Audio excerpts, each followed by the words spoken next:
وہ اس قدر وزنی تھی کہ آپ سجدے سے سر نہ اٹھا سکے۔ سیدہ فاطمہ رضی اللہ عنہا اس وقت بچی تھیں، انہیں اطلاع ملی تو وہ دوڑی آئیں اور اس غلیظ بوجھ کو آپ کی کمر مبارک سے اتارا۔ سیدنا عمرو بن عاص چشمدید واقعہ بیان کرتے ہیں، ایک روز نبی اکرم صلی اللہ علیہ وسلم خانہ کعبہ میں نماز پڑھ رہے تھے۔ عقبہ بن ابی معیط آیا، اس نے اپنی چادر کو لپیٹ دے کر آپ کی گردن مبارک میں ڈال دیا اور بل دینے لگا۔ جب اس نے بل پر بل دیے تو آپ کی گردن مبارک بھنچ گئی۔ آپ اسی طرح اطمینان قلب سے سجدے میں پڑے رہے۔ اتنے میں سیدنا ابو بکر صدیق رضی اللہ عنہ وہاں پہنچ گئے۔ انہوں نے دھکے دے کر عقبہ بن ابی معیط کو ہٹایا اور ان سے فرمایا، أتقتلون رجلا أن يقول ربي الله وقد جاءكم بالبينات؟ کیا تم ایک ایسے شخص کو مارتے ہو اور صرف اس جرم میں کہ وہ کہتا ہے میرا پروردگار اللہ ہے، اور وہ تمہارے پاس روشن دلائل لے کر آیا ہے۔ ان کے ایسا کہنے پر چند شریر سیدنا صدیق اکبر رضی اللہ عنہ پر ٹوٹ پڑے اور انہیں خوب زدوکوب کیا۔ انہی واقعات پر سورہ علق کی آیات 6 تا 19 نازل ہوئیں، اور اسی سورت کی پہلی 5 آیات نازل ہونے کے بعد سب سے پہلے اسلام کا اظہار نبی کریم صلی اللہ علیہ وسلم نے نماز ہی سے کیا تھا، اور کفار سے آپ کی مٹ بھیڑ کا آغاز بھی حرم میں آپ کے نماز پڑھنے سے ہوا تھا۔ آیات یہ ہیں،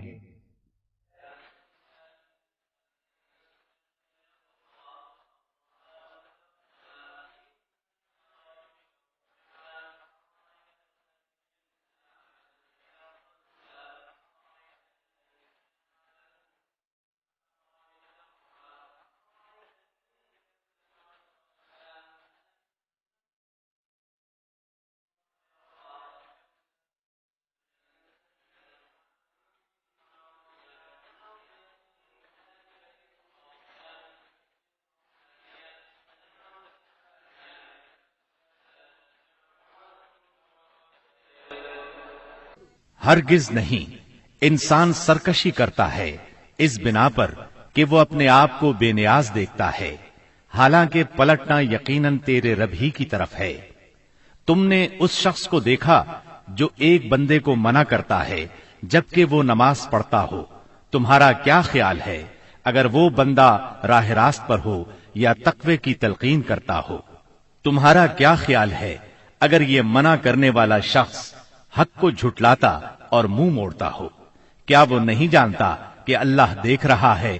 ہرگز نہیں، اگر وہ باز نہ آیا تو ہم اس کی پیشانی کے بال پکڑ کر کھینچیں گے، اس پیشانی کو جو جھوٹی اور خطا کار ہے۔ وہ بلا لے اپنے حامیوں کی ٹولی کو، ہم بھی عذاب کے فرشتوں کو بلا لیں گے۔ ہرگز نہیں، اس کی بات نہ مانو اور سجدہ کرو اور اپنے رب کا قرب حاصل کرو۔ آپ کے چچا ابو لہب کو آپ سے اس حد تک کدورت اور عداوت ہو گئی تھی کہ ہر جگہ آپ کے پیچھے پیچھے جاتا، اور جب بھی آپ کسی سے مخاطب ہوتے تو شور مچا دیتا، غلط ملت باتیں کر کے اس شخص کو بات سننے سے روک دیتا۔ دراصل نبی صلی اللہ علیہ وسلم کے بارے میں ابو لہب کا موقف شروع سے یہی تھا، جبکہ قریش نے اس وقت اس طرح کی بات سوچی بھی نہیں تھی۔ حج کے دنوں میں بھی ابو لہب نبی کریم صلی اللہ علیہ وسلم کو جھٹلانے کے لیے بازاروں اور اجتماعات میں آپ کے پیچھے لگا رہتا تھا۔ طارق بن عبداللہ محاربی کی روایت سے معلوم ہوتا ہے کہ یہ شخص صرف زبان سے جھٹلانے ہی پر اکتفا نہیں کرتا تھا بلکہ پتھر بھی مارتا تھا۔ ان پتھروں سے آپ کی ایڑیاں خون آلود ہو جاتی تھیں۔ بعثت سے پہلے ابو لہب نے اپنے 2 بیٹوں عتبہ اور عتیبہ کی شادی رسول اللہ صلی اللہ علیہ وسلم کی 2 صاحبزادیوں سیدہ رقیہ اور سیدہ ام کلثوم رضی اللہ عنہما سے کی تھی۔ جب آپ نے نبوت کا اعلان فرمایا، توحید کی تبلیغ کی، تو اس نے نہایت سخت رویہ اختیار کیا اور اپنے دونوں بیٹوں کو مجبور کیا کہ وہ آپ کی بیٹیوں کو طلاق دے دیں۔ چنانچہ ان دونوں نے طلاق دے دی۔ اسی طرح جب نبی صلی اللہ علیہ وسلم کے دوسرے صاحبزادے عبداللہ کا انتقال ہوا تو ابو لہب کو اس قدر خوشی ہوئی کہ وہ دوڑتا ہوا اپنے دوستوں کے پاس پہنچا اور انہیں یہ خبر سنائی کہ محمد معاذ اللہ ابتر یعنی نسل بریدہ ہو گئے ہیں۔ ابو لہب کی بیوی ام جمیل بھی رسول اللہ صلی اللہ علیہ وسلم کی دشمنی میں اس سے پیچھے نہیں تھی۔ اس کا نام اروا تھا جو حرب بن امیہ کی بیٹی اور ابو سفیان کی بہن تھی۔ یہ آپ کے راستے میں رات کے وقت کانٹے بچھا دیا کرتی تھی، بہت بد زبان تھی، فساد برپا کرنے والی تھی۔ قرآن میں اسے حمالۃ الحطب یعنی لکڑی ڈھونے والی کا لقب دیا گیا ہے۔ جب اسے معلوم ہوا کہ اس کی اور اس کے شوہر کی مذمت میں قرآن نازل ہوا ہے تو وہ رسول اللہ صلی اللہ علیہ وسلم کو تلاش کرتی ہوئی آئی۔ آپ خانہ کعبہ کے پاس مسجد حرام میں تشریف فرما تھے۔ سیدنا ابو بکر صدیق رضی اللہ عنہ بھی ساتھ تھے۔ اس کی مٹھی میں پتھر تھے۔ آپ کے سامنے آ کھڑی ہوئی تو اللہ تعالیٰ نے اس کی نگاہ پکڑ لی اور وہ رسول اللہ صلی اللہ علیہ وسلم کو نہ دیکھ سکی۔ البتہ ابو بکر صدیق اسے نظر آ رہے تھے۔ اس نے پوچھا، ابو بکر تمہارا ساتھی کہاں ہے؟ مجھے معلوم ہوا ہے کہ وہ میری حجب کرتا ہے۔ اللہ کی قسم اگر میں اس تک پہنچ گئی تو یہ پتھر اس کے منہ پر ماروں گی۔ دیکھو اللہ کی قسم میں بھی شاعرہ ہوں۔ یہ کہہ کر اس نے شعر پڑھا، مزممن عصینا وامرہ ابینا ودینہ قلینا۔ ہم نے مزمم کی نافرمانی کی، اس کے امر کو تسلیم نہ کیا اور اس کے دین کو نفرت اور حقارت سے چھوڑ دیا۔ اس کے بعد وہ واپس چلی گئی۔ سیدنا ابو بکر صدیق رضی اللہ عنہ نے عرض کیا، اے اللہ کے رسول، کیا اس نے آپ کو دیکھا نہیں؟ آپ نے فرمایا، نہیں، اس نے مجھے نہیں دیکھا، اللہ نے اس کی نگاہ پکڑ لی تھی۔ بہرحال نبی صلی اللہ علیہ وسلم اپنی تبلیغ میں لگے رہے، مجمعوں اور محفلوں میں پہنچ کر اسلام کا پیغام دیتے رہے۔ آپ کتاب اللہ کی آیات پڑھتے اور سابقہ رسولوں نے جو پیغام دیا تھا وہی پیغام لوگوں کو سناتے۔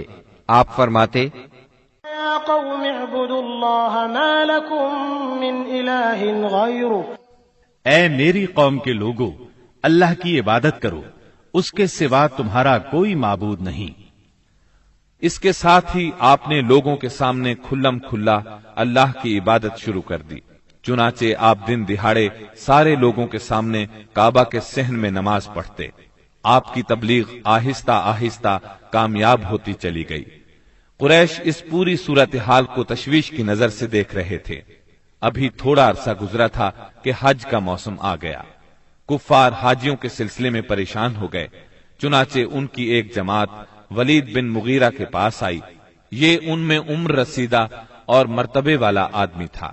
اس نے کہا، دیکھو حج کا موسم آ گیا ہے، اب ہر طرف سے لوگ تمہارے پاس آئیں گے اور وہ ان صاحب کا معاملہ سن ہی چکے ہیں، لہٰذا کوئی ایک رائے طے کر لو اور مختلف باتیں نہ کہنا، ورنہ ایک دوسرے کو جھٹلا بیٹھو گے۔ لوگوں نے کہا، تب پھر آپ ہی بتائیں ہمیں کیا کرنا چاہیے، کیا کہنا چاہیے؟ اس نے کہا، نہیں بلکہ تم کہو میں سنوں گا۔ لوگوں نے کہا، اچھا تو ہم ان سے کہیں گے یہ کاہن ہے۔ یہ سن کر ولید بن مغیرہ نے جواب دیا، وہ کاہن نہیں ہے، ہم نے کاہنوں کو دیکھا ہے، اس میں نہ ان جیسی گنگناہٹ ہے نہ تک بندی۔ تب ان لوگوں نے کہا، ہم کہیں گے وہ پاگل ہے۔ ولید بن مغیرہ نے جواب دیا، وہ پاگل بھی نہیں ہے، ہم لوگ پاگل پن کو بھی پہچانتے ہیں، اس میں نہ پاگلوں کسی گھٹن ہے، نہ الٹی سیدھی حرکتیں، نہ بہکی بہکی باتیں۔ لوگوں نے کہا، تب پھر ہم کہیں گے وہ شاعر ہے۔ ولید بن مغیرہ بولا، وہ شاعر بھی نہیں ہے، ہمیں شعر و شاعری کی تمام قسمیں معلوم ہیں، وہ شاعر نہیں ہے۔ وہ بولے، اچھا تو ہم کہیں گے وہ جادوگر ہے۔ ولید بن مغیرہ نے کہا، وہ جادوگر بھی نہیں ہے، ہم نے جادو اور جادوگر سب دیکھے ہیں، اس میں ان جیسی جھاڑ پھونک ہے نہ گرہ بندی۔ انہوں نے کہا، تب پھر آخر ہم ان سے کیا کہیں، کیا بتائیں، یہ کون ہے، کیا ہے؟ اس نے جواب میں کہا، اللہ کی قسم اس کی بات میں مٹھاس ہے، تازگی ہے، اس کی جڑ پائیدار اور شاخ پھلدار ہے، تم جو بھی کہو گے واضح ہو جائے گا کہ تم نے جھوٹ کہا ہے۔ ویسے زیادہ مناسب یہی ہے کہ تم کہہ دو وہ جادوگر ہے۔ اور اس کی باتوں میں جادو ہے۔ وہ اس کے ذریعے سے باپ بیٹے میں، بھائی بھائی میں، میاں بیوی میں، آدمی اور اس کے خاندان میں لڑائی کروا دیتا ہے، پھوٹ ڈلوا دیتا ہے۔ چنانچہ یہ بات طے کر کے وہ لوگ وہاں سے اٹھے۔ اب انہوں نے حج کے لیے آنے والوں کی راہوں میں بیٹھنا شروع کیا۔ اب جو بھی ان کے پاس سے گزرتا اسے آپ کے بارے میں بتاتے، انہیں ڈراتے اور کہتے کہ تم لوگ اس شخص کے جال میں نہ آ جانا۔ نتیجہ یہ ہوا کہ لوگوں نے آپ کو دیکھنے اور آپ کی باتیں سننے سے پہلے ہی بچ کر رہنے کی ٹھان لی۔ اس کے بعد جب حج کے دن آ گئے تب نبی اکرم صلی اللہ علیہ وسلم نے حاجیوں کے مجمعوں میں اور ان کے ڈیروں پر جانا شروع کر دیا، جا کر انہیں اسلام کی طرف بلانا شروع کیا۔ آپ فرماتے، لوگو لا الہ الا اللہ کہو، کامیاب ہو جاؤ گے۔ ادھر ابو لہب کا یہ حال تھا کہ وہ آپ کے پیچھے پیچھے لگا رہتا، آپ کو جھٹلاتا جاتا، تکلیف بھی پہنچاتا۔ اس طرح جب اس حج سے حاجی واپس لوٹے تو پورے عرب میں نبی صلی اللہ علیہ وسلم کا چرچا ہو گیا۔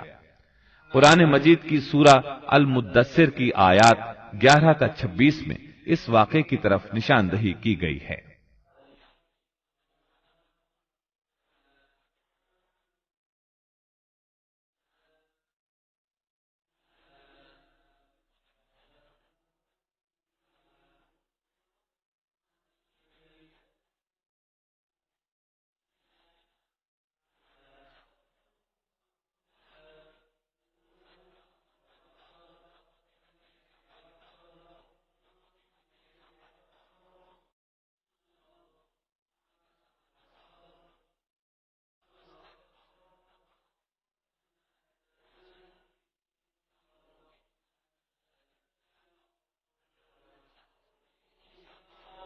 چھوڑ دو مجھے اور اس شخص کو جسے میں نے اکیلا پیدا کیا، بہت سا مال اسے دیا، اس کے ساتھ ساتھ حاضر رہنے والے بیٹے دیے اور اس کے لیے ریاست کی راہ ہموار کی۔